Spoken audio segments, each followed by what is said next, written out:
നിലമ്പൂർ മൂത്തേടത്ത് വളർത്തുനായുമായി സവാരിക്കിറങ്ങിയ ഉടമയുടെ കൺമുന്നിൽ വെച്ച് പുലി നായയെ പിടിച്ചുകൊണ്ടുപോയി.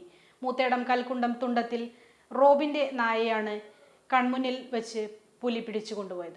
ഉടമ ഭാഗ്യം കൊണ്ടാണ് രക്ഷപ്പെട്ടത്. മൂത്തേടം കൽക്കുളം തുണ്ടത്തിൽ റോബിന്റെ നായയാണ് കൺമുമ്പിൽ വെച്ച് പുലി പിടിച്ചുകൊണ്ടുപോയത്. നായ മുമ്പിലും റോബിൻ പിറകിലുമായാണ് നടന്നിരുന്നത്. ഇതിനിടെ റോഡിലേക്ക് പാഞ്ഞെത്തിയ പുലി നായയെ പിടികൂടി പതുക്കെ വനത്തിലേക്ക് കടക്കുകയായിരുന്നു. സംഭവം കൺമുമ്പിൽ കണ്ട റോബിൻ ഭയന്നു വിറച്ചു. ഇന്നലെ രാത്രി 10 മണിയോടെ പടുക്ക ഫോറസ്റ്റ് സ്റ്റേഷന് സമീപം കാരപ്പുറം നെല്ലിക്കുത്ത് റോഡിൽ വെച്ചാണ് സംഭവം നടന്നത്.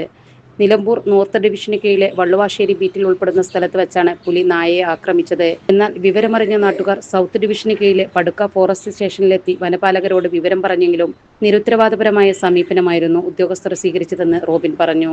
ഒരു വൈകുന്നേരം 10 മണിയോട് കൂടിയിട്ടാണ് ഞാൻ പട്ടിക്ക് ഇതേമാതിരി ഭക്ഷണം കൊടുത്ത് ഇവിടെ അതിന് മൂത്രയിക്കാൻ വേണ്ടിയിട്ടൊക്കെ ആയിട്ട് റോട്ടിലോട്ട് കയറ്റുന്നത്. സ്ഥിരമായിട്ട് ഞാൻ ആ സമയമാകുമ്പോൾ ഞാൻ കയറ്റുന്നതാണ്. അപ്പോൾ ഇതേമാതിരി പെട്ടെന്നായിരുന്നു ഈ ഒരു കാടിൻ്റെ മറയിൽ നിന്ന് ഇവിടെ മൊത്തവും അടിക്കാട് വെട്ടിയെന്നേ പറയാൻ പറ്റുള്ളൂ. ഇതിൻ്റെ ഇടയിൽ ഒരു സാധനം കയറി കഴിഞ്ഞാൽ കാണത്തില്ല. നാളുകളായി പുലിയുടെ സാന്നിധ്യം കൽക്കുളം ജനവാസ കേന്ദ്രങ്ങളിൽ ജനങ്ങളെ ഭീതിയിലാഴ്ത്തിയിരിക്കുകയാണ്. കഴിഞ്ഞ ശനിയാഴ്ച രാവിലെ 5-ന് കൽക്കുളത്തെ മുണ്ടുകോട്ടക്കൽ ജോസ് തോമസ് എന്ന ബിജുവിന്റെ കൂട്ടിൽ കിടന്ന ആടിനെ പുലി കടിച്ചു കൊന്നിരുന്നു. ഇതേ തുടർന്ന് നിലമ്പൂരിൽ നിന്നും RRT സേന സ്ഥലത്തെത്തി പരിശോധന നടത്തുകയും വള്ളുവാശ്ശേരി വനം അധികൃതർ പ്രദേശത്ത് 2 നിരീക്ഷണ ക്യാമറകൾ സ്ഥാപിക്കുകയും ചെയ്തിരുന്നു. മനുഷ്യരുടെ കൺമുമ്പിൽ പോലും പുലി വളർത്തുമൃഗങ്ങളെ ആക്രമിക്കുന്ന സാഹചര്യം ജനങ്ങളെ ഭീതിയിലാഴ്ത്തിയിരിക്കുകയാണ്. ഇന്ന് തന്നെ ഇവിടെ പുലിയെ പിടികൂടാൻ കൂട് സ്ഥാപിക്കുമെന്ന് കരുളായി റേഞ്ച് ഓഫീസർ മുജീബ് റഹ്മാൻ പറഞ്ഞു.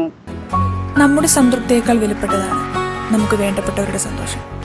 പരിശുദ്ധമായവ ഹൃദയപൂർവ്വം സമ്മാനിക്കുമ്പോൾ നമ്മുടെ സന്തോഷവും ഇരട്ടിയാകും. Dubai Golden Diamonds, Pride of Generations, India, Oman, Bahrain.